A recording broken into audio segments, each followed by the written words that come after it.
Hello guys and welcome back to LCK 2024 Spring Recap, where we're gonna talk about what happened in week 1 of the LCK and see what's gonna happen in week 2. So, as I said in another video, of course we had um, the 10 teams that could kind of be divided into two groups of 5. So it's like an upper 5 and a bottom 5. You know, um, it's the top 5 teams that are like almost certainly going to make playoffs, and then from the bottom 5, there's going to be only one team that will make playoffs, right? And because of that, week 1 was not the spiciest in terms of big matchups or anything like that. Um, we of course had the repeat of the summer finals between Genji and T1, as is customary for for the LCK. And then we also had a big spicy match between Deep and Katie Rolster. Apart from that, we either had a strong team up against a weaker team, like an upper bracket versus like a lower bracket team, and we also had some classes of weaker teams going up against each other. Um, and starting off with that, we opened the LCK Spring with DRX versus Nongshim. So again, both of those teams being kind of like this bottom 5 type of thing. Um, these games might not seem important to you, like it's like the lower quality or like less known players, and you might think that, oh, I'm just gonna skip this game, right? I'd highly advise not to, because as you said, these bottom 5 games, like, and these bottom 5 teams, one of them should make playoffs. Like, if we again, if we assume that the upper bracket, the upper 5 teams are all going to make playoffs, then there is one slot left, and one of the bottom 5 teams will take that. So in games between bottom 5 teams, it's really important for any team to actually win those games, because you're not expecting the bottom teams to beat upper teams, right? Especially Genji and T1. So any win that you can get against um, your direct competitor for that sixth place, uh, that is actually going to be really important, because not only you're getting a win, which is always a positive thing, but you're also denying a win from your direct competitors for the sixth place. Now, if you would like to know who I consider to be the top 5 and the bottom 5, top 5 is Genji, T1, Hanwha Life, KT Rolster, and Deep Kia. And of course, the bottom 5 are FearX, Nongshim, DRX, Quantum Freaks, and Bro. So anytime you get a bottom 5, two bottom 5 teams playing against each other, it's always super important for the standings, right? And DRX lost to Nongshim 2-0. Uh, it was DRX was quite good in the early game of this matchup, but then again, probably because of the inexperience of DRX players, it showed that they didn't exactly know what to do come mid to late game. And Nongshim, a team that is not necessarily the best, but it's a team that has stayed together for like 3 years now. Uh, so it's obvious that their players are building on their synergy a lot more with every single game, every single split, every single year. And someone could even say that this might be their own, breakout year for them, right? Um, and I don't want to say that they beat DRX, so somehow they're now like a good team or whatever. I'm just saying that if they get wins like this against their direct opposition, then this is really good for them for the sixth place spot. Um, Especially considering that DRX has now a new roster. Bro also has made changes. Kwangdong the same. Uh, but from the bottom five, it's only Nongshim that has actually stayed the same. And in fact, they have also added Call Me in the mid lane, who's supposedly really good. Um, so yeah, we had Nongshim beating DRX, which is again pretty big, and then this was followed up by the big matchup, the El Clasico, so to speak, right, between Genji and T1. Uh, if you would ask people before the match happened who they would think would win this match, I'm pretty sure that like 80% would say T1. Um, Mostly because T1 has a hype from Win Worlds and Genji being a newly formed team once again. Um, so it was to my surprise as well as the surprise of many that Genji actually managed to win this game. Even though they lost the first game, they managed to win the series. So it was kind of a surprise, kind of an upset, some would say, but at the same time, Genji seemingly always has had the number of T1 for the past, 2 years. So them winning is probably not that big of a surprise anymore. Um, so yeah, we had a Genji T1 going to 2-1 in favor of Genji, which is a good step forward for Genji. Not the best start, uh, not the best start for T1, but I'm pretty sure T1 will just bounce back up. Like T1 will make playoffs. They will play a crucial role, be that like it's semis or finals or whatever. T1 will be there, so I wouldn't really worry about that. It's a new meta. It's early in the season, so mistakes are excusable. Lack of preparation is also excusable. Um, so I wouldn't really pay too much attention on that. Then we had a streak of, upper team versus bottom team, uh, D plus versus Bro, KT versus Fox, Hanwha Life versus DRX, T1 versus Kwangdong. Um, these four games, all of them were 2-0s, and they were upper team versus lower team. We also had Genji versus Nongshim, again, another 2-0. Um, there's not really much to say for these games. I mean, that was the expected result. A 2-0, if anything, was the expected score line as well. Um, one thing I would like to point out is that Nongshim against Genji, even though they lost 2-0, and you would think that, okay, you know, run of the mill, right?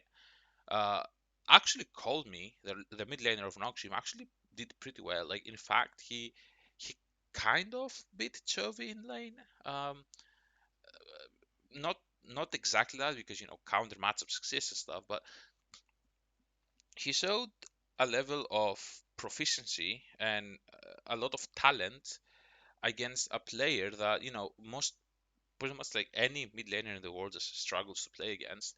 And this guy comes out of like challengers, and somehow he seems to kind of be standing up against Serve in lane, which is a big thing. Um, I'm really wondering if this is just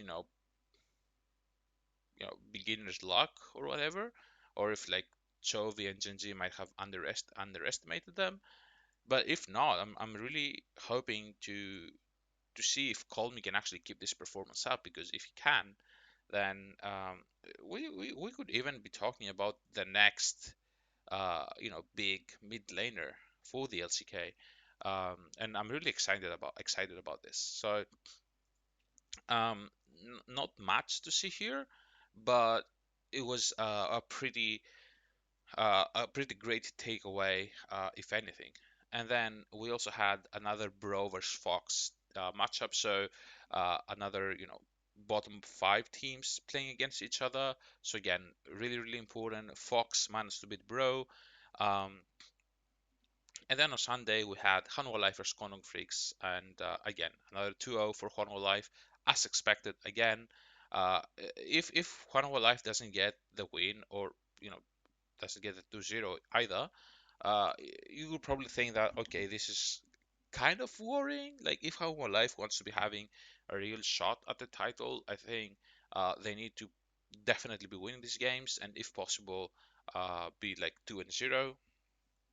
And then to close out the week, we had the Damwon versus KT matchup. Um, some might think that this is not very hyped because last year KT had a number of Damwon, and these teams are not like in the forefront of the LCK. The thing is, this series was insane, and if you take this series and you had it in a best of five, it could be one of the best of fives in LCK's history. There was so much back and forth. There was great great display of like talent, of mechanics. It was a great matchup that KT managed to win in the end, but it could have gone either way. So this matchup, people might see this and think that Damwon, oh no, another year where they're just gonna beat the lower teams and they're gonna lose to the higher teams. No, I think this was a great performance by Damwon. They lost a team that is equally as good as them. Um, Remember, you're always playing against an opponent who's also trying to win, right? So you cannot ever take anything away from them. So that one lost to KT, but it was a very, very, very fighting defeat, right?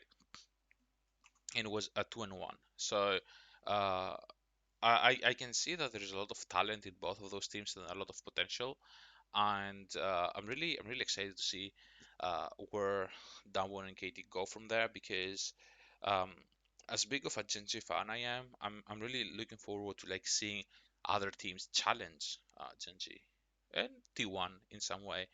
Um, because unless Genji is properly challenged uh, throughout the LCK, I think that's the only way they actually manage to do well at Worlds, right? And at the end of the day, as an LCK fan, like I'm a Genji fan and an LCK fan, so first and foremost, I want LCK to keep winning Worlds, and if possible, for Genji to take this, right?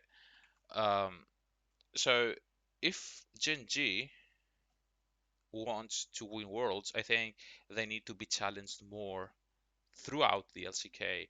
Um, Probably like even meeting somebody else at the finals, seeing a different like mindset or a different strategy, right? But that's for the future. For the moment, what I'm gonna keep from this week is Hanwha Life is a 2-0 series score and 4-0 match score. Again, not the strongest of opponents. Hanwha Life played against two bottom five teams, so this was to be expected. Then Genji and Damwon had a technically easy game and a technically hard game. Jinji against T1, KT versus Damwon. They both won their series, but they dropped one game against the stronger teams. Again, kind of to be expected. Um, and then so these three teams are at 2-0. Great start for them. And then at 1-1 we have D plus Kia, T1, Fearex, and Nongshim. Again, D plus and T1 one game against a strong team, one game against a weaker team. So they beat the weaker team, they lose to Genji and KT. That's fine. And then we'll have FearX and Nongshim. And this is the important part because you have DRX, Kwandong, and Bro who are at 0 and 2. And if you take a look at week one, um, this was almost guaranteed. It was almost guaranteed that at the end of week one, you will have three teams at 0 and 2. And why is that? First of all, Kwandong had to face up against T1 and Hanwha Life, so you would expect they will drop both of those series, right? Then you had Bro, who had to play against Damwon, and then they had to get to play against Fox. But if you see Fox, they also had to play against KT, and they also had to play against Bro, right? So it was expected that Bro and Fox would lose the matches against D Plus and KT respectively, and then they would face off against each other. So one of them would go to 0 and 2. And then the exact same thing happens with DRX and Nongshim, right?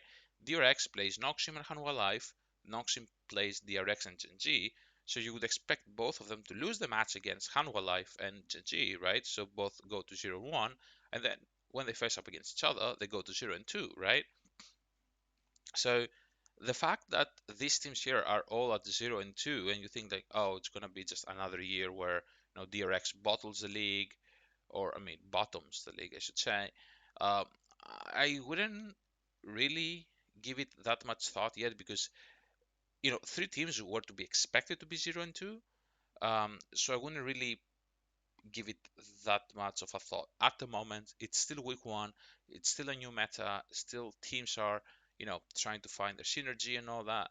I think the big winners of this week are Hanwha Life, of course, big 4-0 in game score, but also FearX and Ongshin, because again, as I said before, um, those bottom five teams, any win they can get is massive, and especially if it comes against bottom five teams as well.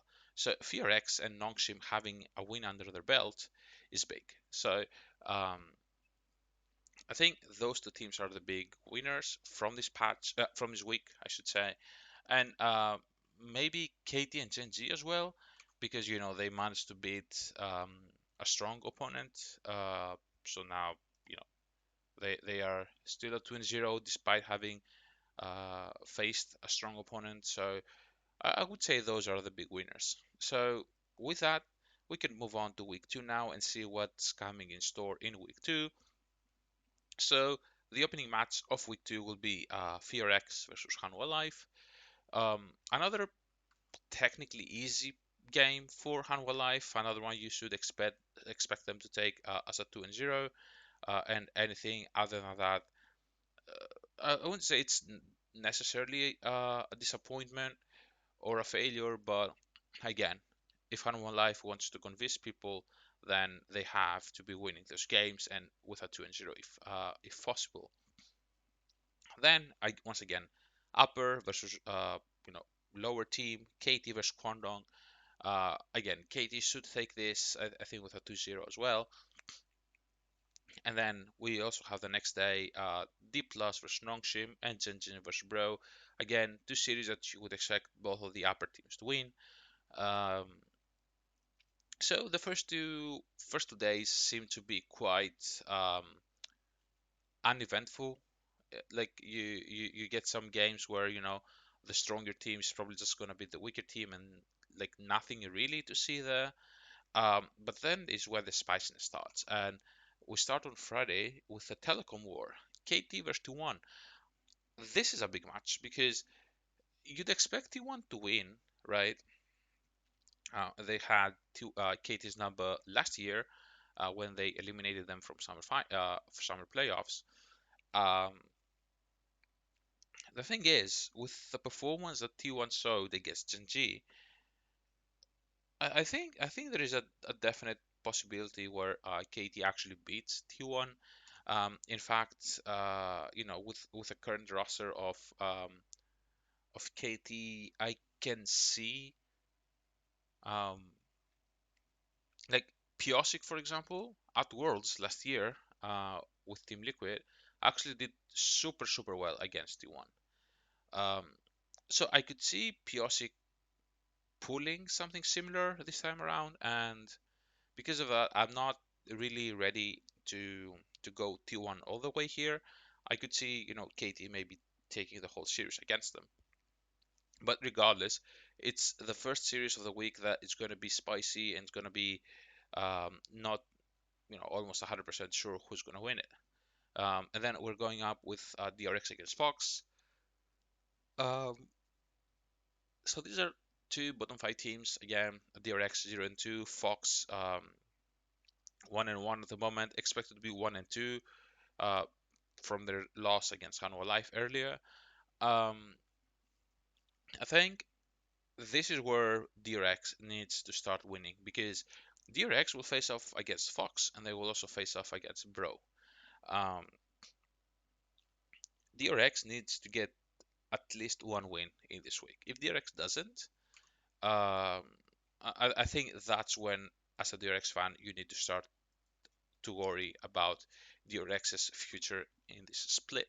They are already 0-2, having played against Nongshim already, right? And Hanwha Life. Um, and by the end of week 2, they will have played against 3 of the 4 opponents of the bottom 5. So if they manage to not win a single series here, that's going to be really, really bad for them because you would not expect them to get any wins in the following weeks either, right? So um, DRX needs to beat Fox or Bro. Either of the two is like even one of them would be fine. If they get both of them, then it gets even more, spicy, I guess. I would not expect DRX to beat Fox, but I would expect DRX to beat Bro at the moment. Regardless, I think it's going to be very, very important for the standings. And if DRX loses both of the games, um, it's going to be really tough for them. Um, the funny thing is that DRX plays against Bro, and they're both currently at 0-2. So in the match between them, one of them will be 0-3, and then because they play another game before that, Bro plays against Gen Z, so that could be 0-4, and DRX plays against Fox. And if you know DRX loses against Fox and Bro loses to Gen Z, that's two 0-3 teams going up against each other. So one of them will be 0-4, and at that moment you kind of like start to worry, right? Um, so this would be a big week for DRX and Bro, I think. They desperately need wins, and one of them is not going to get it from this series here. Um, Speaking of bottom 5 teams, we're also getting Nongshim versus Quantum Freaks. Again, big matchup for two teams that Nongshim probably is going to be 1-2 at that point. Quantum Freaks probably going to be 0-3.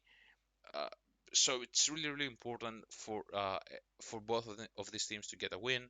Nongshim winning this series will propel them to 2-2 most likely, which means that they have a decent start. Like again, it will be another bottom 5 team that they will have a win against. So this is really, really important.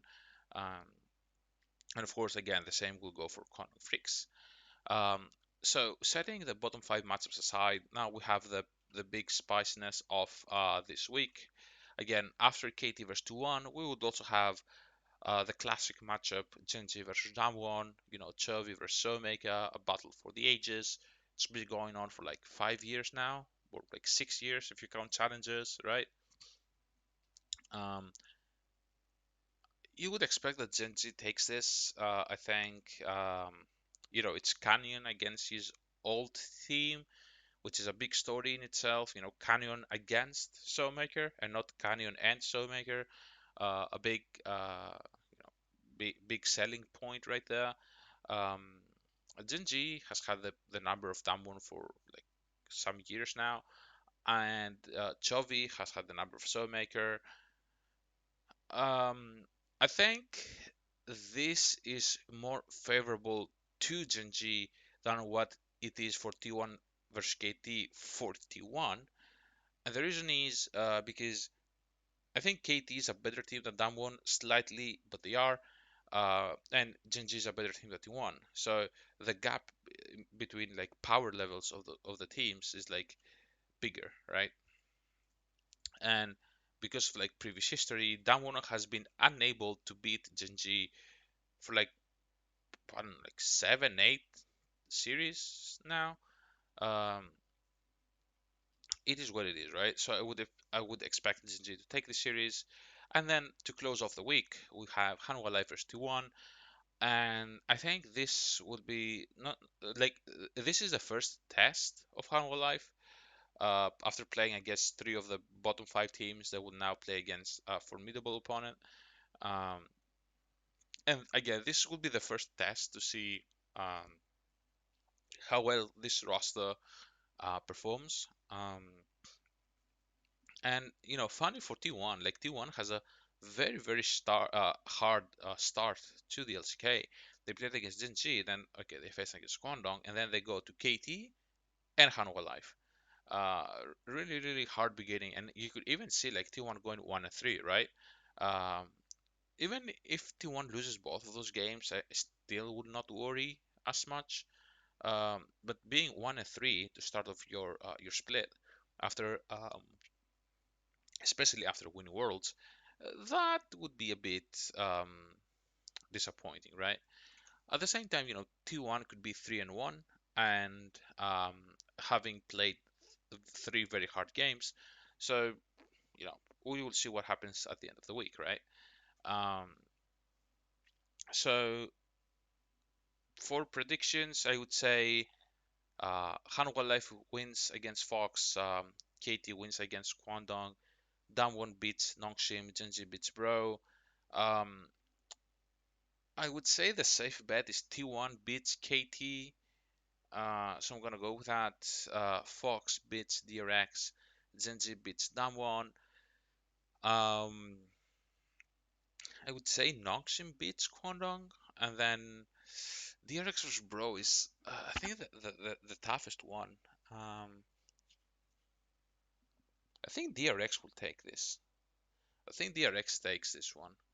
Um, and then Hanwha Life vs 2-1. For some reason, I have a hunch that Hanwha Life is gonna win this one. It's not a popular choice, or it's not probably the smart choice either. But I think Hanwha Life will take this. Like, depending on how T1 performs against KT, you can possibly change your opinion on who's gonna win this game. But at the moment, it feels like Hanwha Life has the momentum, and if T1 loses to KT, like you don't know if they're gonna perform against Hanwha Life, right? Um, Again, Hanwha Life is again a new team. Of course, they are three parts of Genji, so it's not entirely new. But I don't know. I guess, yeah, I guess, you know what? Let Hanwha Life first one be the spicy prediction of the week, okay? Everything else we want with the favorites, right?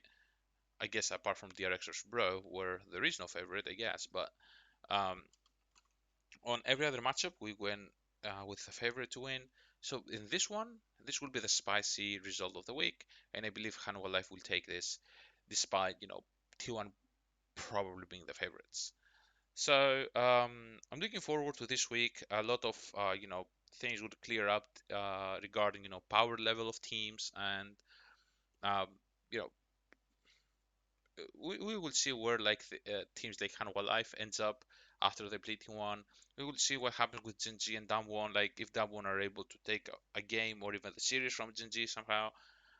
What happens in the bottom five will also be quite spicy. Um, and of course, at the middle of it all, we have the telecom war.